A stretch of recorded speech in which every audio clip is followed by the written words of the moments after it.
Sa mga taga-suporta ni Rene Baterbonia at Divine Adili, pasensya na po kayo. Malakas ang kalaban. May mga binabayaran silang malalaking content creators. May troll farms sila. May mga trolls sila. Ang mga inaatake, mga content creator din, lumalaban para sa hustisya, para sa pamilya ng mga atletang nalunod sa mismong dalawang batang atleta. Hindi lang po iyon, tipo mga account nyo mismo, punterya din po nila. Gumagawa sila ng sarili nilang content habang ibabash din nila sa comment section. Nagsisend din sila ng mga screenshots, mga content creators, para yung mga content creators mawa ng reaction video kahit hindi naman talaga nila alam ang mga hugot ng mga nagmamahal sa dalawang atleta. Yung buong kwento. Mahirap na laban to. Numero ng mga Pilipino sumusuporta dito sa mga yumao. Yan dapat ang hugot natin dito. Mahirap to. Isa sa mga ginagawa ng mga trolls, kukumpara sila ng ibang video, tapos mag-i-encourage sila ng mga tao at ipapalabas nila. Dapat dito, ganito din kayo. Ngayon, mahahati yung atensyon ng mga tao. Strategy nila ito. Tigil ba tayo?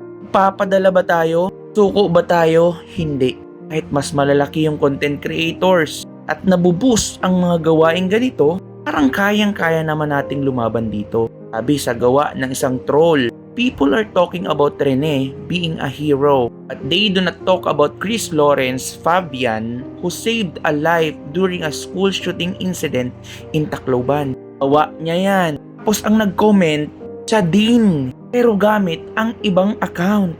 Comment niya din, wag na wag mong maikukumpara ang aming MVP na si Rene. Kung sino-sino lang, kakabangga mo kaming mga Renenatics. Tanong ko sa inyo, mga tunay na naghahangad ng katotohanan at hustisya, meron ba tayong Renenatics? Hindi po tayo umaabot sa ganon. Totohanan lang po ang hinahangad natin. Nalilito po kayo. Pag na-fall kayo sa patibong na ito, hahati at mababago ang atensyon nyo at ang appreciation nyo, mga tao na naghahangad ng katotohanan para sa hustisya. Inaatake din nila ang mga produkto na inilalabas ng pamilya. Inilunsad na ang Rene Baterbonia Perfume Collection bilang pagpupugay sa kanyang alaala.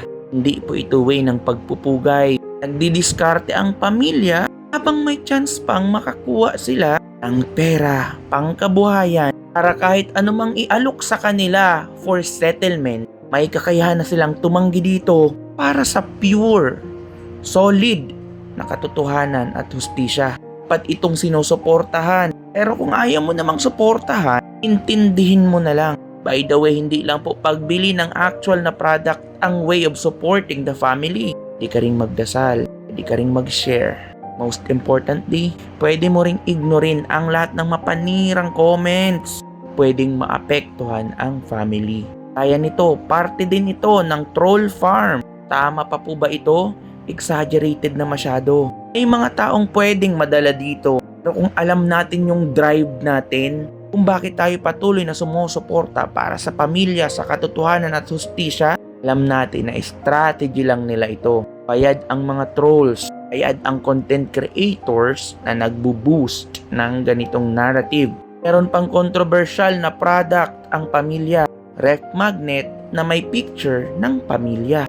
Nasa pool nila ito ng mga content creator. Ang narrative nila, sino ba ang pamilya na bibili para lang makita sa rep nila ang ibang mukha, ibang pamilya. Simple lang naman ang explanation nito. Sibling may nagsuggest sa pamilya na gawin ito, may bumili na sa kanila at it's up to you kung bibili ka nito. Ang kwento ng totoong nagmamahal at humihingi ng katotohanan patungo sa hustisya, pwede nila itong iserve as moral display. Lalo na dun sa may mga anak na atleta. Hindi din naman kayo pinipilit na bumili nito. Yung magsasabi ka as big content creator, sino bang pamilya ang bibili ng ref magnet na makikita o ang nakalagay ay ibang pamilya? So shallow. Kasi may mga bahay na inspire sa kwento ng dalawang atleta, especially si Rene Baterbonia, na hindi buo ang pamilya. Walang pamilya. Iniisip na sana yung batang ito, si Rene, ay anak niya. Di rin ba siyang bumili? Oo o hindi? Sagot, notebook. inspirational notebook. Ibili yung gustong bumili because of its purpose. Daming purposes. Doon napapasok ang gawain ng trolls at bumibili kayo niya. Weird lang. Yan, totoong nangyari be. Matay talaga siya. Pero diba may mga notebook na artista ang nakalagay? May pa-notebook pa. Iniiyakan nyo pa. Sipin mo, yung mga palabas nga sa mga drama series, iniiyakan mo kahit hindi naman totoo. Ed pa yung artista. Pero ito, totoong nangyari na. Hindi mo kailangan mag-subscribe sa Netflix. Hindi mo kailangan magkaroon ng subscriptions. Kikita mo na agad sa TikTok, Facebook. Bonus na lang kapag meron sa notebook. Pero diba umiiyak ka din? Mga drama, naapektuhan ka. Nun din naman ang kwento nito. Weirduhan ka lang kasi siguro masama kang tao. Eto pa, bayad na bayad ang trolls sa paggawa nito. Narrative nila, ipapakalat sa social media. Tapos yung mga blanco nilang profile, kokomento. Tapos mababasa ng mga taga-suporta dati ni Rene na bago na dahil sa gawain nila. Ikaw, magpapabago ka ba? Alam mo yung core mo, yung drive mo kung bakit ka mo suporta. Kahit anong mga ganitong smear campaigning, hindi ka magpapadala. Eto pa, dahil daw sa paggawa ng sculpture ni Rene Baterbonia, may misconceptualize nila ang sculpture na ito. Tila ba inaatake ng todo-todo ang pagkakagawa nito? Aminin ko, hindi po ito perpekto. Pero yung effort, hindi po ito pagsasanto. Nawa ito ng isang artist. Way ng kanyang pag-appreciate. Focus tayo sa effort. Alamang hindi mangyayari sa'yo ang mga nangyayari kay Rene dahil hindi ka naman mabuting tao. Naintindihan mo? Bakit ikaw mabuti ka ba? At all the time. Ay hindi ako maging mabuti sa'yo. Ito yung sinasabi ko. Mga tao na hindi nagpapadala sa ganitong estilo. Bayad ang trolls para dito. Boosted and paid naman ang content creators. Gumawa agad ng content mula lamang sa first impression. Again, nandito tayo para malaman ang katotohanan, para magkaroon ng hustisya, hindi para gawing santo ang tao na nadisgrasya o dinisgrasya.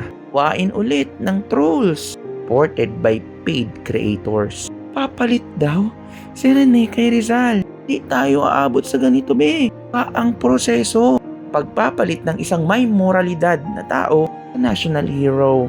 Di po natin sinabi na gawin siyang hero. Wain ng troll, replyan ng troll na puro blankado. Narrative ulit ng isang troll.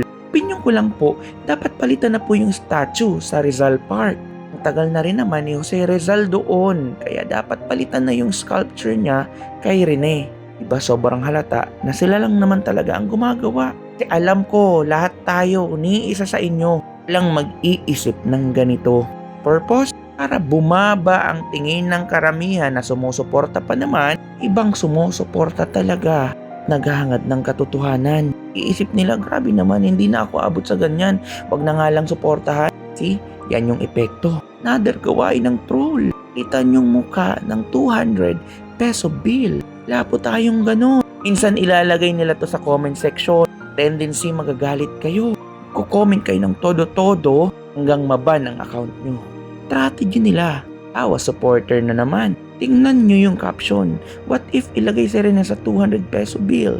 Dahil siya ay bayani ng ating bansa. Go Rene, vote for president. Narrative mo yun? Kung oo, di-troll ka. Another blankong account. Sana maging senador yung nanay ni Rene. Troll. Nag-react.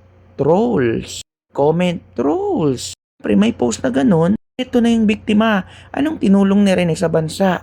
I-replyan ng troll. Gagalit ka. And then sasabihin mo dito, buti naman talaga siyang tao. I-replyan ka ulit hanggang magalit ka. Hanggang sa magmura ka, at hanggang ang account mo, wala na.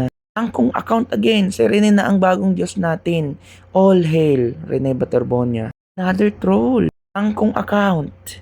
Pribadong account. Sana si Rene ang pumalit kay Jesus?